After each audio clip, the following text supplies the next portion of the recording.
Ay, sus naman, nalanta na tong aking kangkong. Pero try ko pa rin kung paano mabubuhay ito. Ayan. Kasi ilang araw ko nang nabili to. Ay no, ilang araw. Kahapon pala. Pero hindi ko siya binabat kagad. Kaya, ayun.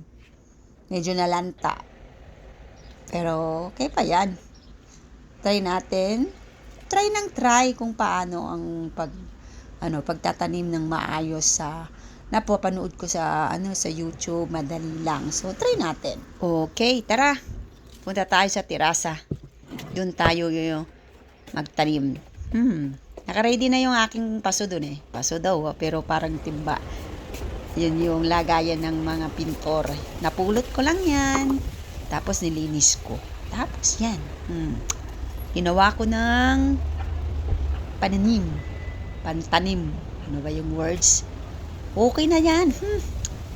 Hirap namang ipaliwanag kung ano yan eh. Okay na yan, nakikita nyo na eh. Bibili pa sana ako ng ng ampalaya. Tsaka, ano pa nga ba yun? Yung talong na maliliit. Napapakbit ako, kaso lang, kangkong talaga yung trip kong kainin ngayon eh. Kaya, ito na lang ang pinili ko. Mas mura pa. Alam mo na, tipid-tipid din pag may time.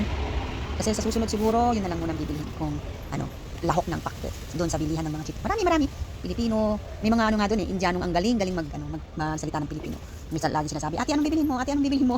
Nakakatuwa nga sila eh. Kaya yun. Eto, balik tayo sa aking kukunti pa yung mga ugat-ugat niya. Pero, try din natin. Kung magkadahon ng 10 o 20, okay na yun. Pangsigang na yun. O kaya isaw-saw sa may bagoong. Kakasarap na nun. Kaya, ayun. Ilang kaya ilalagay ko dito sa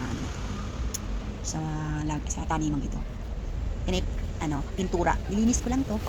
Kasi, isa pang bilhin kong paso. Pamahal ng paso. Kaya, ito na lang. Mura na. Sulit pa. May mga din dyan. Nilagay kong organic fertilizer sa ilalim. Yung mga una kong video, nakita nyo na kung paano ako gumawa ng organic fertilizer. Diyan din, ganyan din ang ginawa ko dito. Kaya, siguro naman ay masustansya na yan sa mga halaman, sa aking mga pananim na gulay. Kulang na lang isda. Pag ito'y dumami, ang sarap nitong isigang sa isda. Ilang linggo kaya? Sabi nila, pwede na pag 10 days eh. Kaya, ano ngayon? Try natin ng 10 days. Sana dumami siya. Para makaulam-ulam ng libre. Hindi na kailangan bumili sa Chino o kahit sa Pilipino na tindahan ng mga gulay. Meron na ako. Diba? Ayan. Ay, naku. Kung ano yung pinababara ng tubig, yung kanilang ididilig. Ano pa nga ba? Kaya, okay na yan. Ayun yung matatanim kong, ano nga ba yan sa Tagalog? Celery. Apyo ang tawag yan. Celery naman. Yun. Yung mga iba naman na tinanim kong mga okra. May malunggay din akong nilagay dyan. Subukan ko lang kung talagang tutubo ang malunggay.